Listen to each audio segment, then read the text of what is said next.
यो पुष्टि कहाँ हुन्छ भन्दाखेरि 2028 सालमा राजा महेन्द्रको रहस्यमय मृत्यु, त्यहाँबाट नयाँ शिक्षा लागू।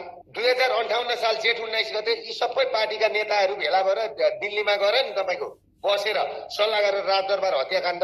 दरबार राजा जब वीरेन्द्रलाई मारेका थिएन भने नि यहाँ तपाईँको चाहिँ प्रजातन्त्र लोकतन्त्र आउँथ्यो, तर गणतन्त्र आउँदैन थियो, हिन्दू राष्ट्र जाँदैन थियो।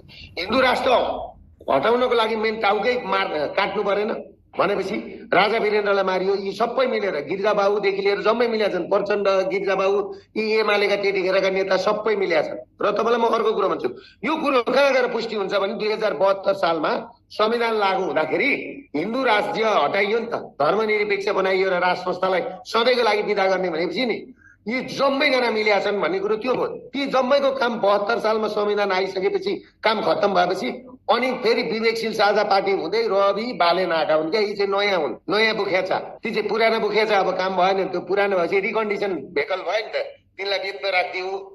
अनि यो नयाँ चलाउन खोजेको नयाँ चाहिँ यहाँ आएर दुर्घटना परिरहेछ है। अब भनेको नयाँ हो। अब करेक्सन गर्नु पर्यो, बिग्रियो भन्ने कुरा बुझियो, अब करेक्सन गर्नु पर्यो। सधैँभरि देश यसै गरी त बस्दैन, अब करेक्सन कसरी गर्ने त? करेक्सन गर्नलाई दुर्गा प्रसाद छ नि त मेकानिक, अब बनाउँछ। भनेको के हो, किराँत बौद्ध सहितको वैदिक सनातन हिन्दू अधिराज्य र हामी सबै नेपाली जनताले राजालाई गएर गुहार्नु पर्यो, आइदिनु पर्यो, सरकार तपाईँ गएर गद्दीमा बस्दिनु पर्यो, हामीले गल्ती गर्यौँ भनेर नेपाली जनताले भन्नु पर्यो। अब त्यसैमा राजा आउनुहुन्छ कि यहाँ सुन्नु, गद्दीमा आएर राजा बस्नुहुन्छ कि हुँदैन मलाई थाहा छैन, तर सबैजनाले निर्मल निवासमा गएर मोइनबत्ती लिएर जानु पर्यो, उज्यालो खोज्दै, नभए बत्नेवाला कोही छैन।